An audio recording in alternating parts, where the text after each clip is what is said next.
La plupart d'entre nous pensent qu'une mauvaise circulation est simplement quelque chose avec lequel nous devons vivre en vieillissant.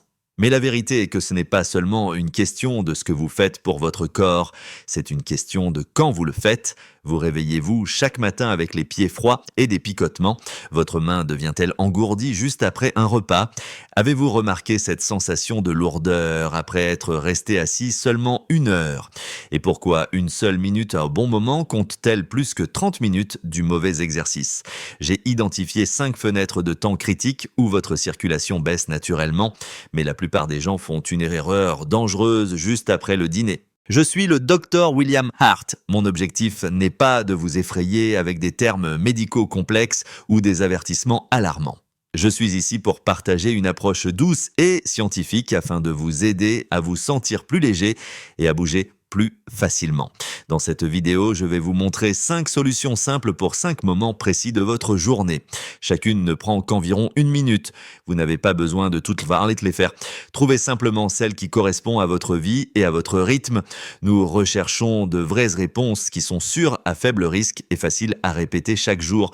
Lorsque nous suivons le fonctionnement naturel du corps, même de petits mouvements peuvent créer un grand changement dans la façon dont vous vous sentez. Mais avant de commencer, je veux vous écouter. Quel âge avez-vous et où ressentez-vous le plus l'engourdissement? Est-ce que dans vos mains, vos pieds ou les deux? Et dites-moi quel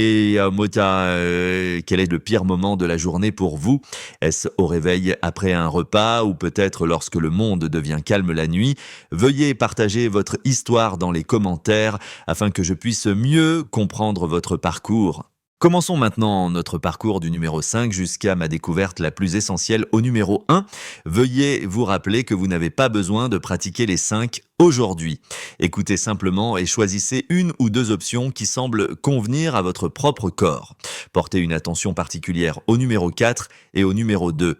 Ce sont les moments où je vois la plupart des gens faire des erreurs qui ralentissent leur récupération.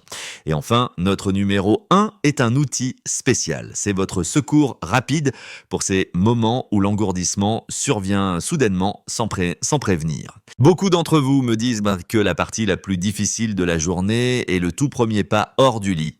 Vous ressentez ce froid glacial dans vos pieds ou une sensation aiguë de picotement comme des aiguilles. Parfois, vos jambes se sentent si instables que vous devez vous agripper à la table de nuit simplement pour vous lever. Mais la plupart des gens ne savent pas pourquoi cela se produit. Pendant que vous dormez, vos muscles sont complètement détendus et votre pompe sanguine interne est essentiellement en pause. Votre corps est également légèrement déshydraté après une longue nuit, ce qui ralentit fortement le flux sanguin dans ces minuscules vaisseaux. Avec l'âge, ces petits passages mettent un peu plus de temps à s'ouvrir et à se réveiller. Voici la bonne nouvelle. Le meilleur moment pour corriger cela n'est pas pendant votre promenade matinale ou à l'heure du déjeuner. C'est dans les 2 premières minutes avant même que vos pieds ne touchent le sol. J'appelle cela le bed edge starter. Asseyez-vous d'abord sur le bord de votre lit et passez 30 secondes à soulever lentement vos talons. Maintenez-en haut pendant 2 temps pour sentir vos muscles du mollet se contracter. Ensuite, passez 20 secondes à lever uniquement vos orteils vers le plafond afin d'activer l'avant de vos jambes. Enfin, pendant 10 secondes, écartez simplement largement vos orteils, puis laissez-les se détendre. Ce petit mouvement envoie un signal au plus petit vaisseau de vos pieds pour ouvrir les portes. N'oubliez pas de respirer profondément et de garder vos épaules détendues. Si vous vous sentez bien après la première semaine, essayez d'ajouter 15 secondes de cercle doux de la cheville. La lourdeur que vous ressentez le matin est souvent simplement due au fait que votre pompe n'est pas encore activée. Une fois que vous réveillez le flux, le reste de votre journée suit. Mais il existe une autre fenêtre temporelle critique que la plupart des gens ignorent complètement. Elle se produit juste après que vous ayez terminé votre repas. Avez-vous déjà terminé un bon repas pour ensuite sentir vos mains devenir froides et vos jambes lourdes comme du plomb? Beaucoup de mes patients craignent d'avoir mangé le mauvais aliment ou que leur glycémie leur joue des tours. Mais la vérité est souvent bien plus simple. Lorsque vous mangez, votre corps doit faire un choix. Il donne la priorité à votre estomac pour faciliter la digestion, ce qui détourne naturellement le sang de vos mains et de vos pieds. Si vous restez parfaitement immobile pendant 20 minutes après votre repas, le sang commence à stagner dans vos veines inférieures. C'est comme un ruisseau calme qui cesse soudainement de couler et vos nerfs commencent à protester avec ces picotements familiers. En fait, vous ne faites rien de mal, mais votre corps est effectivement entré dans un état de gel profond. Voici la bonne nouvelle, vous pouvez rappeler doucement à votre cœur de redistribuer cette circulation sans perturber votre digestion. J'appelle cela la post-meal micro-pump. Commencez par 40 secondes de bascule régulière des chevilles. Que vous soyez assis ou debout confortablement, basculez lentement des talons vers les orteils. Faites-le 12 à 15 fois pour réveiller les muscles de vos mollets.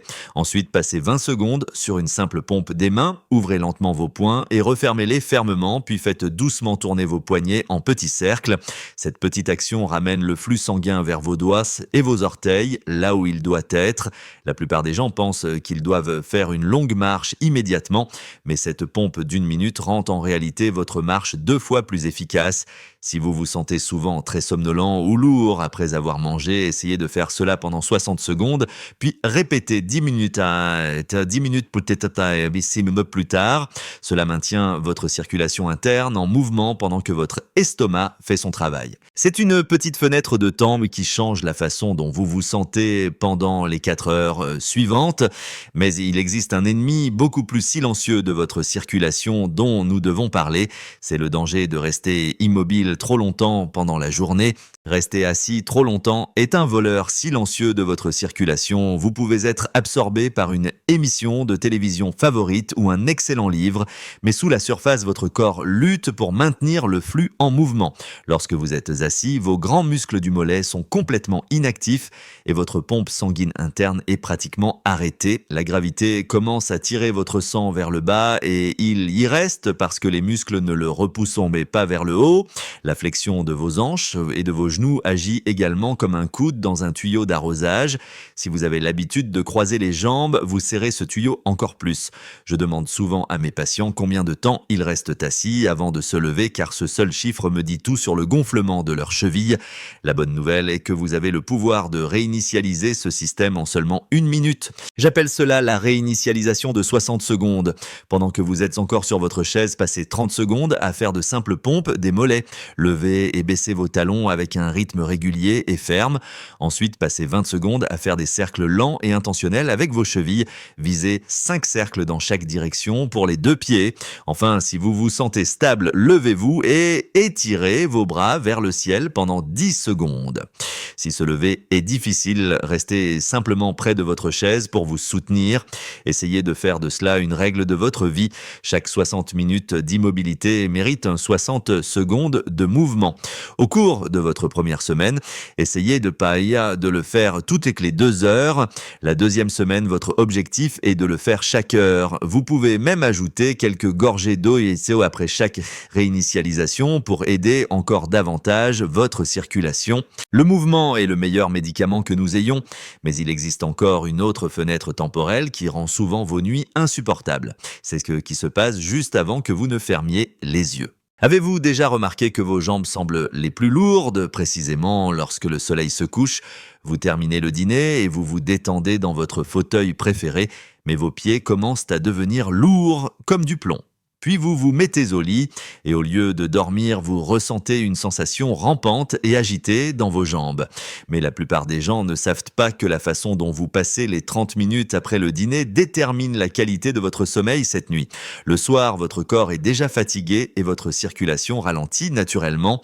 Si votre dîner contenait ne serait-ce qu'un peu trop de sel, votre corps commence à retenir l'eau, ce qui provoque un gonflement subtil. Lorsque la maison devient silencieuse, votre système nerveux devient beaucoup plus sensible à chaque picotement et à chaque douleur. Vous n'êtes pas seulement fatigué, votre circulation lutte simplement contre la stagnation du soir. Beaucoup de gens penseraient qu'ils doivent faire une très longue marche juste après avoir mangé pour corriger cela. Mais pour beaucoup d'entre nous, une longue marche peut parfois être trop éprouvante pour les articulations tard dans la soirée. La vérité est qu'une seule minute de pompage au bon moment est un meilleur premier pas. J'appelle cela le bercement et l'apaisement après le dîner. Passez 40 secondes à faire un mouvement rythmique de bascule des chevilles en position assise ou debout. Concentrez-vous sur une légère contraction de vos mollets lorsque vous levez vos talons puis vos orteils. Ensuite, pendant 20 secondes, concentrez-vous sur vos orteils Écartez-les aussi largement que possible pendant 5 secondes, puis laissez-les complètement se détendre. Répétez cela 2 fois tout en expirant très lentement et profondément par la bouche. Cette respiration calme indique à votre système nerveux de se détendre pendant que le pompage renvoie les fluides vers votre cœur. Si vous vous sentez encore agité au lit, essayez un autre cycle juste avant de tirer la couverture. Si vos articulations sont raides, bougez simplement sur une amplitude plus petite tout en gardant un rythme régulier. Le sommeil devrait être un temps de guérison, pas un temps d'inconfort.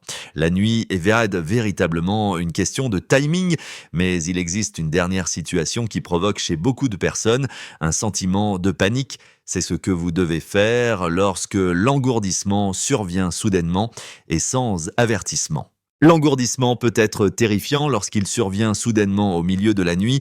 Vous vous réveillez ou vous vous reposez simplement et soudain, votre membre semble ne plus vous appartenir. Votre cœur commence à s'emballer et vous ressentez une vague de panique monter dans votre poitrine. Mais la plupart des gens ne réalisent pas que la panique aggrave en réalité l'engourdissement. Lorsque vous avez peur, vos muscles se contractent et vos vaisseaux sanguins se resserrent, ce qui ralentit encore davantage votre circulation. Dans de nombreux cas, ce picotement soudain n'est qu'un avertissement fort de votre corps. C'est un signal indiquant que vos nerfs sont comprimés ou que votre circulation a besoin d'un peu d'aide pour atteindre votre peau. Vous n'avez pas besoin de rester dans la peur car vous disposez désormais d'un outil pour répondre à ce signal. J'appelle cela la triade de 60 secondes. C'est votre bouton de réinitialisation interne. Si l'engourdissement se situe dans vos jambes, passez les 20 premières secondes à effectuer une pompe régulière des mollets ou une bascule des chevilles. Si l'engourdissement est dans vos mains, passez 20 secondes à effectuer une pompe ferme des mains suivie de rotation douce des poignets. Les 20 dernières secondes sont la partie la plus importante. Expirez très lentement et longuement par la bouche comme si vous souffliez une bougie. Cette longue expiration indique à votre système nerveux de se calmer et de permettre à vos vaisseaux sanguins de se rouvrir. Je dois vous rappeler que si vous ressentez un jour une douleur thoracique soudaine ou une faiblesse d'un seul côté du corps, veuillez consulter immédiatement un médecin. Mais pour les picotements courants qui perturbent votre repos, votre corps n'a pas besoin de peur, il a simplement besoin du bon signal au bon moment. Vous pouvez utiliser cette réinitialisation en 3 étapes chaque fois que vous sentez que le flux a ralenti. Maintenant que nous avons couvert nos 5 fenêtres essentielles, rassemblons tout afin que vous puissiez choisir le meilleur chemin pour votre parcours. Nous avons parcouru ensemble les 5 moments les plus importants de votre journée. Des 2 premières minutes, après le réveil, aux heures calmes, après le dîner et même au moment soudain de panique. Vous savez maintenant exactement quoi faire lorsque votre corps envoie un signal. Souvenez-vous du Bed Edge Starter lorsque vous ouvrez les yeux pour la première fois. Utilisez la Post-Meal Micropump après votre petit déjeuner ou votre déjeuner. N'oubliez jamais la réinitialisation de 60 secondes pour chaque heure passée assis. Pratiquez le bercement et l'apaisement après le dîner pour préparer votre corps à un sommeil profond et gardez la triade de 60 secondes prête chaque fois que l'engourdissement survient sans avertissement. Le secret d'une meilleure circulation ne se trouve pas dans des heures d'exercice intense. Il se trouve dans le bon timing combiné à une pression mécanique douce et à une constance quotidienne. Lorsque vous bougez vos muscles au bon moment, vous aidez votre cœur à atteindre chaque recoin de votre corps. Cependant, je veux que vous restiez en sécurité. Si vous remarquez un changement soudain de la couleur de votre peau ou si votre engourdissement s'accompagne de douleurs sévères, veuillez consulter votre médecin. Si vous prenez des anticoagulants ou avez des antécédents de maladies vasculaires, consultez toujours votre médecin avant de commencer une nouvelle routine. Vous avez les outils et vous avez les connaissances pour prendre soin de votre circulation. La constance est le pont entre là où vous êtes aujourd'hui et la façon dont vous voulez vous sentir demain. Je suis ici pour vous soutenir à chaque étape du chemin. Examinons maintenant une autre chose que vous pouvez faire pour garder votre cœur en bonne santé. Veuillez ne pas attendre un élan soudain de motivation pour commencer à prendre soin de votre circulation. La motivation est comme la météo, mais le timing est un outil sur lequel vous pouvez compter chaque jour. Vous n'avez pas besoin d'être parfait pour commencer à vous sentir mieux. Je veux vous entendre afin de pouvoir continuer à créer les meilleurs conseils pour votre parcours. Laquelle de ces 5 situations ressemblait le plus à votre vie aujourd'hui? Ressentez-vous davantage l'engourdissement dans vos mains ou dans vos pieds? Et dis-moi, quel est actuellement le pire moment de la journée pour vous? Je lis vos commentaires parce qu'ils m'aident à comprendre ce que vous traversez. Si cette approche douce vous a semblé pertinente aujourd'hui, veuillez envisager de rejoindre notre communauté. Vous pouvez vous abonner à Dr. William Hart Healthy Living for Seniors pour rester connecté avec nous. Partager cette vidéo avec un ami qui lutte également contre l'engourdissement est aussi une belle façon d'aider. Lors de notre prochaine conversation, je révélerai une habitude que beaucoup de gens pensent être saine, mais elle pourrait en réalité aggraver votre gonflement et votre engourdissement bien plus que nécessaire. Je vous montrerai la manière simple de la corriger afin que vous puissiez continuer à avancer avec confiance. Merci d'avoir passé ce moment avec moi aujourd'hui. J'ai hâte de lire vos histoires dans les commentaires ci-dessous. Jusqu'à la prochaine fois. Prenez bien soin de vous.